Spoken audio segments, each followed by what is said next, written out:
네, 오늘 강의를 맡은 김정덕입니다. 자, 오늘은 암보험입니다. 암보험. 들면 들수록 더 든든해지는 게 바로 암보험인 것 같아요. 자, 암보험은 하나 더 들어야 되지 않나? 라는 의문을 낳는 것도 또 암보험인 것 같아요. 그만큼 우리 주변에서 아주 흔하게 볼 수 있는 아주 치명적인 질병이 기 때문에 우리가 암보험만큼은 굉장히 많이 관심을 갖고 있습니다. 그런데 이 암보험은 과거에 비해서 지금 의료기술이 굉장히 많이 발전했어요. 그래서 지금의 암은 돈만 있으면, 경제적으로 여유만 있으면 치료가 가능한 시대에 살고 있다. 자, 치료가 가능한 시대에 살고 있는데 내가 여유 있거나 아니면 여유가 없으면 뭘로 처리할 수 있다? 보험으로 해결을 할 수 있는 게 바로 지금의 발전된 의료기술의 혜택을 볼 수 있다. 그래서 우리가 암보험만큼은 진단비를 굉장히 여유 있게 가져가야 된다고 계속 강조를 하고 있습니다. 그래서 오늘은 암보험에 대해서 치료 방법이라든가 아니면 치료 비용이라든가 이런 거 알아보는 시간 가져보면서 마지막에 우리 아이 10년 후에 암 진단비를 2배를 가져갈 수 있는 고액암을 포함해서 2만 원대로 1억까지 준비할 수 있는 그런 암보험을 알아보는 시간을 가져볼까 합니다. 자, 암은요. 자, 이게 불과 5년 전 통계 자료예요. 5년 전 2015년 통계 자료인데 자, 10명 중에서 통계를 보니까 7명 이상이 매우 부담스럽다. 치료비에 대한 부담이 매우 부담스럽다라고 하시는 거는 매우 부담스럽다는 건 뭐냐? 치료를 받고 있다는 얘기죠. 치료를 받고 있어요. 경제적으로 내가 여유가 있고 아니면 보험의 일부가 들어져 있지만 내가 집을 팔든 전세 보증금을 빼든 내가 치료하는 데 있어서 치료는 받지만 너무 부담스럽다라는 게 현실이라는 얘기죠. 자, 그중에 너무 아무 부담이 없다. 경제적으로 여유가 있어서 아무 부담이 없다 하는 거는 10명 중에 1명꼴이 부담이 없다. 그리고 아예 병원조차도 포기하시는 분들이 또 10명 중에 1명 이상이 있다더라. 그래서 10명 중에 70% 이상이 내가 치료비에 대한 굉장히 부담이 있다는 거예요. 그래서 이거는 뭐냐면 다시 말하면 우리가 계속 많은 사람을 만나다 보면 나라에서 다 해주니까 암보험 크게 들 필요 없어 라고 말씀하시는 분들도 굉장히 많으세요. 자, 그런 분들은 굉장히 예후가 좋으신 분들이겠죠. 조기 발견됐다거나 어떤 국민건강보험 적용을 받을 수 있는 아주 운이 좋으신 분들이에요. 그러나 대부분은 발전된 의료기술을 혜택을 받기 위해서는 국민건강보험 적용을 못 받는 경우가 대다수다. 그래서 이렇게 매우 치료비에 대한 부담이 매우 크다라는 통계 자료가 나와 있습니다. 그러면 우리가 암 종류별로 어떤 비용이 어떻게 드느냐. 자, 이거는 5년 전 자료이기 때문에 지금의 발전된 의료기술로는 훨씬 더 많은 비용이 들 거다라는 예상을 합니다. 그런데 보통 우리가 중간을 잘라서 보면 위암과 대장암 두 가지는 소화기 질환이에요. 소화기 질환. 그렇기 때문에 우리가 조기에 발견을 할 수가 있고 건강검진 때도 발견될 수가 있어요. 그래서 이 위암이나 대장암 같은 경우는 조기 발견이 돼서 예후가 굉장히 좋습니다. 그래서 보통 요즘 5년 이내 생존율이 그래서 70%가 다 넘어갔어요. 그리고 이 밑에 유방이나 자궁 방광 또는 전립선 이런 갑상선암 이런 거는 굉장히 발병률이 높은 거예요. 그래서 보험사가 어떻게 해요? 암 보험을 판매를 하면서도 어떻게 해요? 소외감, 발병률이 높은 암이어서 소외감으로 구분까지 되어 있는 거예요. 그래서 치료 비용도 많이 들지 않지만 또 예후가 굉장히 좋은 암이에요. 그렇지만 위암을 경계로 해서 위로 간이나 췌장이나 폐암, 담낭 이런 거는 치료 비용도 굉장히 많이 들지만 조기 발견이 되지 않기 때문에 치료 비용도 많이 들고 5년 이내 생존율도 밑에 암들보다는 굉장히 적다. 그렇지만 어떻게 해요? 점점 조기 발견이 안 되더라도 발전된 의료 혜택으로 항암 치료든 어떤 요법으로 인해서 지금 계속 생존율이 높아가고 있는 게 현실입니다. 그래서 우리가 암보험을 들고 또 하나 들어야지라는 생각이 드는 거는 그만큼 우리가 의료 혜택을 볼 수 있는 그런 축복받은 시대에 살고 있다. 그래서 암도 이제는 치료하면서 완치에 가까운 치료를 하면서 건강한 사람하고 똑같이 삶의 질을 향상을 시키면서 살 수 있다. 이게 바로 현실입니다. 그리고 이제 우리가 이제 보통 암 진단을 받게 되면 치료 요법이 3가지가 있어요. 3가지가 있는데 그 중에 하나가 수술, 그리고 항암 치료하는 게 있고 그다음 방사선 치료하는 게 있어요. 자, 수술은 굉장히 예후가 좋은 치료법 중에 하나예요. 자, 수술은 어떻게 해요? 암 세포를 그냥 도려내는 거예요. 떼내는 거죠. 절제하는 거예요. 수술은 가장 좋은 게 떼내는 거라고 했습니다. 그래서 얘는 조기 발견이 중요하겠죠. 조기 발견.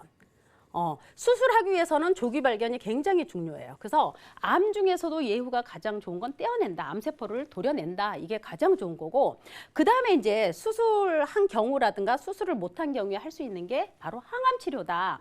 근데 이제 항암 치료는 항암 치료를 하기 위해서는 이제 수술하기 위해서 항암 치료하는 경우도 있습니다. 암세포가 너무 크면 항암 치료해서 암세포를 좀 작게 만든 다음에 도려내는 방법도 있고, 아니면은 암세포 자체가 너무 작아서 수술로 해결하는 경우도 있어요. 그래서 이 항암 치료는 수술하기 위해서 할 수도 있지만 수술을 못할 경우에 항암 치료하는 경우도 있어요. 근데 이 항암 치료라는 게 굉장히 거듭나고 거듭나서 많이 발전을 했어요. 그래서 처음에 항암 치료는 우리가 이제 보통 얘기하기를 1세대 항암 치료다라고 합니다. 요거는 화학 무기에서 발치됐기 때문에 우리가 1세대 항암 치료는 항암 치료다 얘기를 합니다.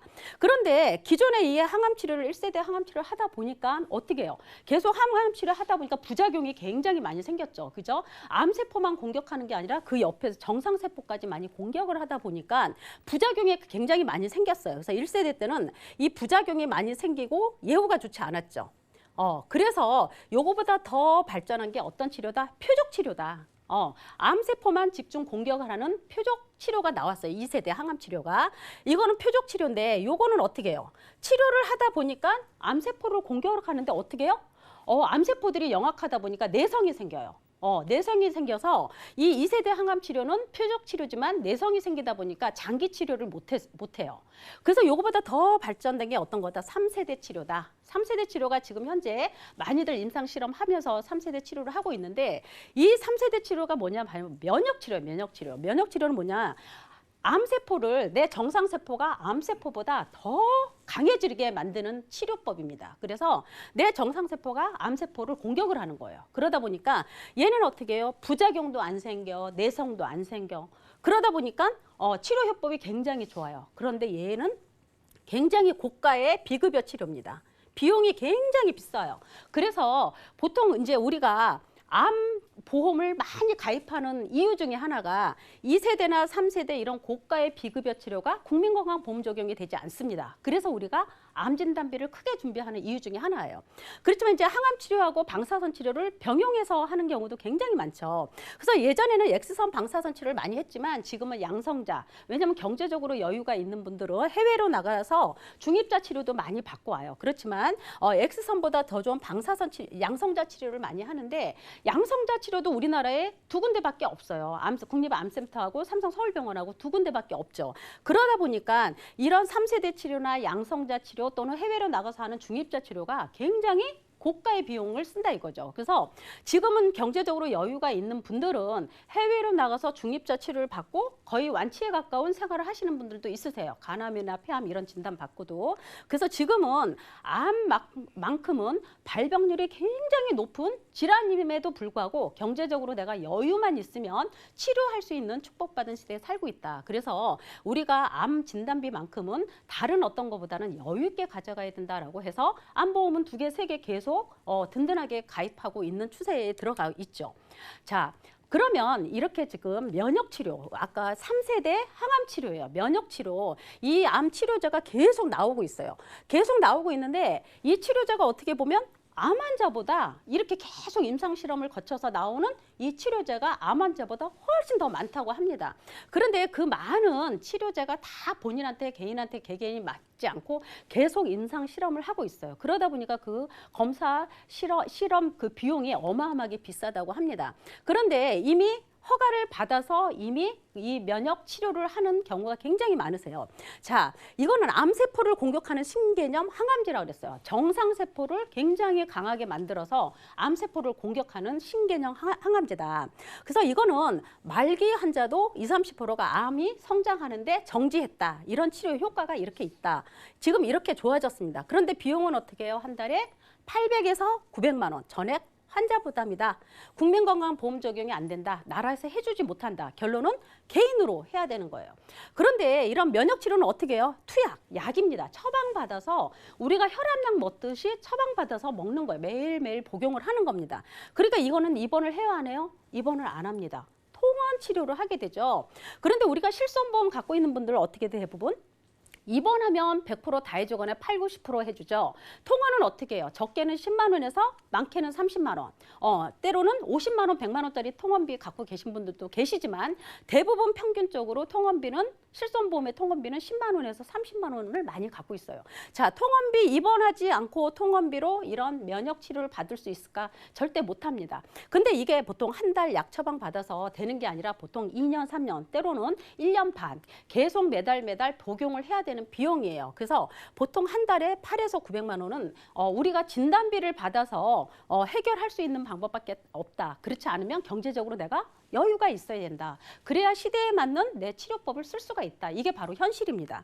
자, 건강보험 적용. 이건 계속 논의 중이에요. 논의 중. 건강보험 적용을 시킬 수가 없겠죠. 어마어마한 막대 비용이 들어가면서 연구하고 실험하고 있는데 이거를 건강보험 시킨다는 건 아직은 굉장히 어렵다라는 게 현실입니다. 그래서 지금 현재 이 면역치료, 항암치료는 계속 개발을 하고 있는데 어떻게 하냐.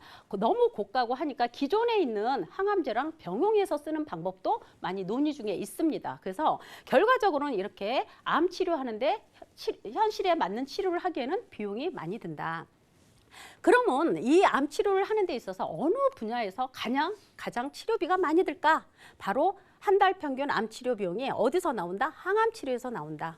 내가 들어가는 치료 비용 중에서 60%가 내가 항암 치료, 항암제 치료. 항암제 치료가 아까 그랬죠. 2세대 표적 치료 아니면 면역 치료, 3세대 면역 치료를 얘기하겠죠. 항암 치료에서 가장 많이 들어간다. 자, 수술은 내가 절제해서 도려낼 수 있는 기회가 생기면 수술도 할 수 있어요. 그죠? 수술도 할 수 있다. 근데 수술보다는 항암제 치료가 훨씬 더 비용이 많이 든다. 그리고 나머지는 뭐 진단받고 검사받고 어떤 요양비용 이런 걸로 든다. 그래서 이 항암제 치료에 대한 이런 거는 내가 실손보험만 믿고 있거나 아니면 내가 경제적으로 여유가 있어서 있는 거에만 너무 믿고 계시면 안 된다. 왜냐하면 보험이라는 거는 내가 갖고 있는 재산에 흠집이 나지 않기 위해서 보험으로 해결하기 위해서 드는 게 바로 보험이라는 생각이 듭니다. 그래서 이렇게 효과적인 암 치료제가 계속 나오는 시대에는 내가 그만큼 발병률이 높은 암이기 때문에 질병이기 때문에 이 암만큼은 보험으로 해결할 수 있게끔 진단비를 어느 정도 여유 있게 가져가야 된다. 이게 바로 현실입니다. 자, 암 진단비를 우리가 왜 점점 더 크게 준비를 해야 되느냐. 자, 백신과 같아요. 이제 암 치료가. 우리가 투약하면서 먹으면서 이게 백신과 같은 효과를 냅니다. 이게 바로 현실이에요. 현실이고, 자, 이제 암도 어떻게 돼요? 내가 진단받고, 통원으로 치료하고, 그리고 일상생활에서 직장생활을 충분히 할 수 있다. 이미 과거에도 벌써 몇 년 전에 암 진단 받으신 분들도 이미 근본적인 치료 수술로 도려내서 일상생활에 복귀하시는 분들도 많으세요. 항암 치료하지 않고 조기에 발견돼서 수술해서 일상생활 복귀하는 분들도 많아요. 굉장히 운이 좋으신 분이죠. 그렇지만 그렇지 않고는 이제는 앞으로는 미리 진단받고 이렇게 통원으로 치료하는 그런 시대에 돌입을 했다. 그래서 통원으로 치료하기에는 모두 비급여, 국민건강보험 적용이 안 되는 부분이기 때문에 여기 대한 치료비가 굉장히 부담스럽다. 그래서 우리가 암 진단비를 이미 들어져 있음에도 불구하고 하나 더 들어야 되지 않나라는 생각을 항상 만들게 하는 게 바로 암보험인 것 같습니다. 그래서 이렇게 발전된 의료기술의 혜택을 볼 수 있도록 암 진단비 크게 준비하시는 게 좋아요. 자, 우리가 암보험을 준비할 때는 항상 말씀드리는 게 있죠. 유사암을 제외한 모든 암은 다 일반암에 들어갑니다. 그죠? 자, 일반암에는 어떤 것도 들어가요? 고해감도 들어가요. 일반암은 유사암만 제외하고 다 모든 암이 다 포함이 돼 있습니다. 그렇죠. 근데 고해감이라는 건 어떻게 해요? 고해. 굉장히 치료 비용이 많이 드는 암이에요. 그러다 보고 그리고 이제 발병률이 딱 높지 않은 암. 치료비는 조기 발견이 어려워서 굉장히 치료비는 많이 들지만 발병이 그닥 많지 않은 암. 그러면 상대적으로 얘 같은 경우는 보험료가 굉장히 저렴하겠죠. 일반암에는 고해감도 들어가요. 그래서 우리가 암보험을 구성을 할 때는 항상 이렇게 고해감을 같이 세팅으로 같이 가져갑니다. 혹시나 모를 고해 진단을 받을 수가 있기 때문에. 그래서 일반암에는 유사암을 제외한 모든 암이에요. 유사암에는 우리가 항상 얘기하는 갑상선이다, 경계성이다, 제자리다, 기타 피부암이다. 그러면 이 유사암이라는 거는 암이 아닌 듯한, 아니면 발병률이 너무 높아서 보험회사가 유사암으로 빼놓은 거예요. 유사암이라는 건 딱 이 네 가지를 제외한 모든 암으로 보장이 되는 암보험을 준비하시라고 저희가 방송에서도 누차 계속 강조하고 말씀을 드리고 있죠. 자, 유사암에는 갑상선암, 제자리, 경계성, 기타, 피부암 이렇게 있죠. 자, 갑상선암은 뭐예요? 우리가 목에 나비 모양의 여기에 문제가 생기는 게 갑상선암이에요. 남성분들도 많이 걸리지만 여성분들이 굉장히 20대에도 많이 오는 질환이 바로 갑상선이에요. 갑상선암은 어떻게 해요? 완치율이 거의 99%죠. 그죠? 약을 복용하는 게 불편할 뿐이지 갑상선암은 이제는 암 취급에도 안 들어간다. 이런 시대에 살고 있는 거죠. 자, 제자리 암은 뭐예요? 제자리. 암인데 굉장히 착한 암이에요. 옆으로 파고들지도 않고 멀리 이사도 안 가요. 전이도 안 돼요. 그냥 암은 암인데 아무 활동을 하지 않고 있는 착한 암. 이걸 바로 제자리암이라고 그러죠. 경계성은 뭐예요? 암은 우리가 악성 종양 이라고 하죠. 자, 악성인지 양성인지 아주 애매모호한 경계선에 있는 게 바로 경계성 종양이다. 자, 이런 경우 많아요. 내가 위암 진단 받았어요. 병원에서 위암 진단을 받았는데